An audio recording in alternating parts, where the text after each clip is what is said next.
BNP chairman Tarique Rahman আজ ময়মনসিংহ, গাজীপুর ও ঢাকায় নির্বাচনী সমাবেশ করবেন। প্রথমে তিনি ময়মনসিংহ সার্কিট হাউস ময়দান থেকে সমাবেশ শুরু করবেন। দুপুর 2:30টার দিকে এই সমাবেশে শুরু হবার কথা রয়েছে।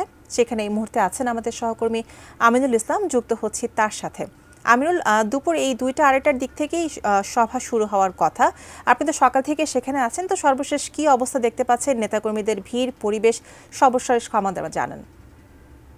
যে সকল প্রার্থী রয়েছেন তাদের সাথে নিয়ে দলের চেয়ারম্যান তারেক রহমান তিনি এই সমাবেশে অংশ নেবেন। ইতিমধ্যেই ময়মনসিংহের সার্কিট হাউস যে মাঠটি রয়েছে সেই মাঠে জনসমাগম হয়েছে, তারা এসে অপেক্ষা করছেন।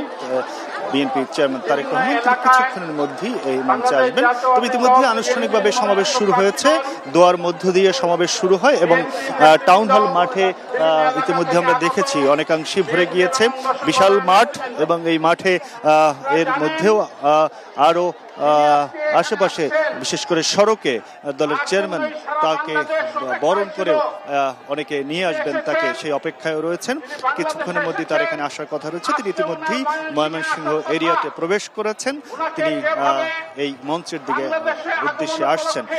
আমরা জানি যে বিএনপি চেয়ারম্যান নির্বাচনকে সামনে রেখে তার দলের প্রার্থীদের সাথে নিয়ে বিভিন্ন জায়গায় যে সমাবেশ করছেন, সেই সমাবেশে তিনি ধানের শীষের প্রার্থীদেরকে পরিচিত করিয়ে দিচ্ছেন এবং একই সঙ্গে তিনি তার দলের পক্ষ থেকে ঘোষণা করছেন যে যদি তার দলকে ধানের শীষের প্রতীকে যে সকল প্রার্থীকে তারা মনোনয়ন দিয়েছেন তাদের যদি নির্বাচিত করা হয় তাহলে তারা কি কাজ করবেন, তারা কি পরিকল্পনা নিয়েছেন, সেই বিষয়গুলো তিনি সামনে তুলে আসছেন।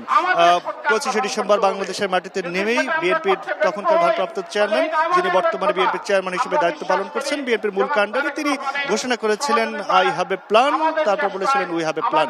সেই প্ল্যানগুলো কি তিনি একে একে সেই কথাগুলো উচ্চারণ করছেন, অর্থাৎ ক্ষমতায় গেলে বিএনপি কি কাজ করবে বাংলাদেশের জন্য এবং কি কি পরিকল্পনা তারা নিয়েছেন সেইগুলোই তিনি বিভিন্ন জায়গায় তুলে ধরছেন। তার কর্মসূচির যে পরিকল্পনা নেওয়া হয়েছে, আমরা যেটি দলের পক্ষ থেকে জানতে পেরেছি, সব বিভাগীয় শহরে তার একটি বড় সমাবেশ করার পরিকল্পনা রয়েছে। বিভাগীয় শহরগুলোর যে আসনগুলো রয়েছে সেই প্রার্থীরা তার সাথে সেই মঞ্চে উঠবেন।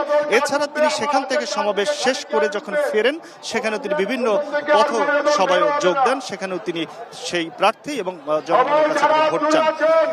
তারেক রহমান তিনি এই সমাবেশে বক্তব্য রাখবেন আজকে ময়মনসিংহে। এখানে 24টি আসনের প্রার্থী রয়েছেন, 4টি জেলার নিয়ে এই এবং একই সঙ্গে মহানগরের 24 প্রার্থীকে সাথে নিয়ে তিনি মঞ্চে উঠবেন।